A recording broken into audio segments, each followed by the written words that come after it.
Much easier to interpret is Rick Wilson. Now, Wilson is a semi-obscure consultant who's held just enough low-level political jobs that cable television producers can bill him as a Republican strategist.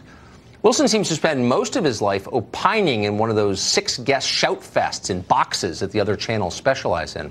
He's often shouting the loudest. What makes Wilson notable is that, like so many on the left, he's moved on from hating Trump to hating the people who voted for Trump, which is to say, a lot of the country. Here's Rick Wilson from last night on CNN. The wall has always been a con for Donald Trump's credulous, rube, tin-tooth base.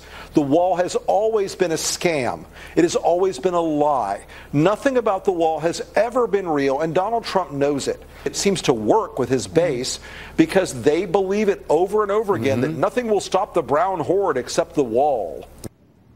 His 10-tooth base.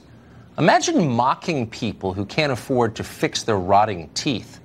There are a lot of people like that in this country still, and many of them did vote for Donald Trump in the hope he'd care about them, or at least not rub their faces in their own poverty. What a cruel and awful thing to say.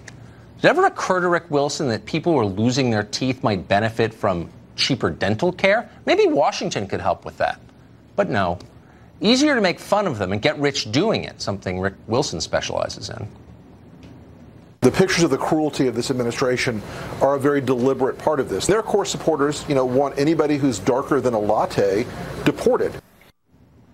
Oh, so not only are those poor, toothless Americans ugly, they're racist now, too. They're bad people. It's okay not to care about them.